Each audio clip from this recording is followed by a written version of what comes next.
deals with the devil always end bad, no matter how hard you try to set a fair bargain. I learned this the hard way, and now I am a monster. Everything I love so dearly has slipped through my hands. Nothing is how it was supposed to be. I was supposed to have her. I was supposed to be happy with her. Now, she's gone. And all I have left is this stupid piano. No matter how much I hate this stupid piano, I'm compelled to play for the rest of my goddamn life on this earth. I was a well-off man. I had some money, a nice house, a nice car. I also had charm, out of the number of women I seduced in my bed. I could have any woman in the world, but I had my sights set on her, Alice. She was such a beautiful woman. Her rich brown locks flowing down in curls, and those amber eyes. I cannot describe her beauty with mere words, though I was not her type of man. I swung from girl to girl, but she preferred to stay in a steady relationship.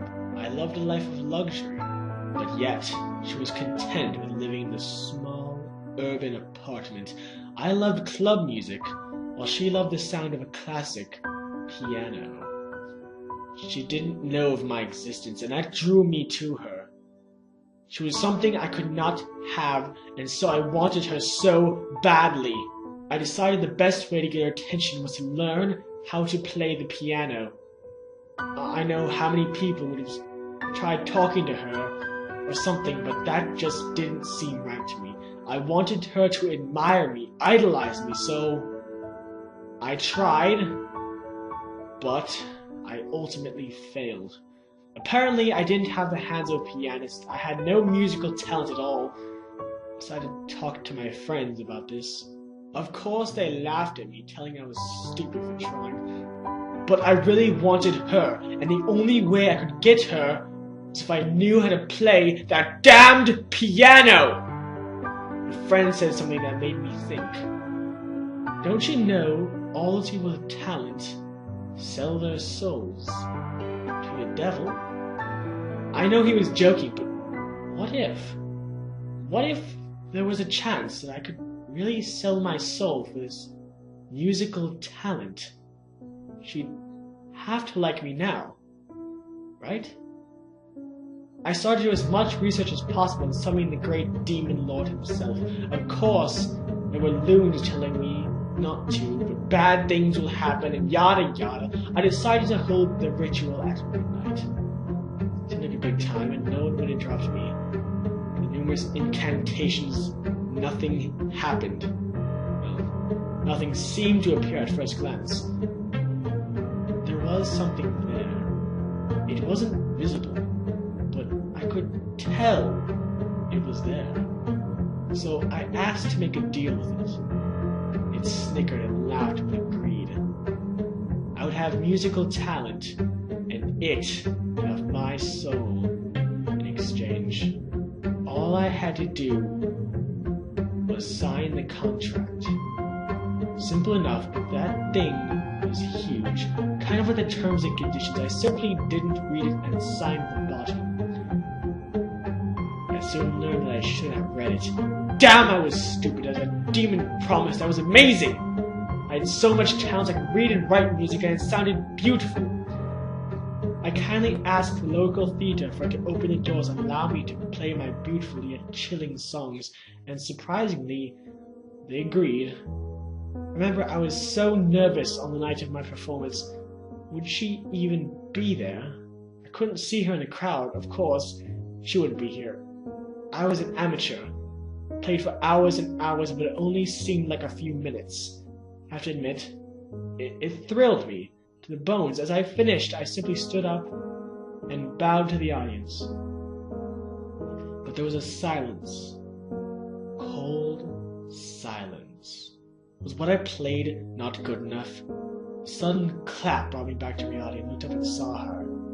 She was the one clapping, and soon the others started to join her. We all had a little after party, and she came up and began talking and telling me how much she admired and enjoyed my performance. After that night, we kept in touch and talked almost every day, but as we kept talking, her voice, I could hear her getting weaker and weaker by the days. The stories kept coming up that people started dropping like flies, people that went to watch me play. This kept happening and I couldn't do anything about it. I hoped desperately that what was happening to Alice wasn't my fault, that it wasn't what happened to the others, but alas, the poor girl died in her sleep. Doctors didn't find anything wrong with her. They're not sure about the cause. They simply say she just fell asleep and didn't wake up. I was devastated, and I still am. The one I loved. I finally got her in my grasp, and she just disappeared. I decided to confront this damn demon. I'd make him tell me what the hell was going on. So I summoned him. Somebody didn't read the contract fully. The thing just laughed at my misery, but it was right. I didn't read it properly. I didn't read it at all. I asked to see the contract and it happily obliged. I read the whole thing in his time, and that's what I noticed. I hereby give the client amazing musical talent, but the music that he creates will bring misfortune to all those who listen, including death. I was the cause of her death. It was me. I want to stop playing any piano. I didn't want anyone else to suffer under my hands. And so, if you ever wander around an empty theater and see on stage a lonely pianist sitting at his piano, playing beautiful but chilling music, cover your ears and calmly walk out. Do not say a word. Do not listen to a full song, or you'll just end up like the rest of them. Dead.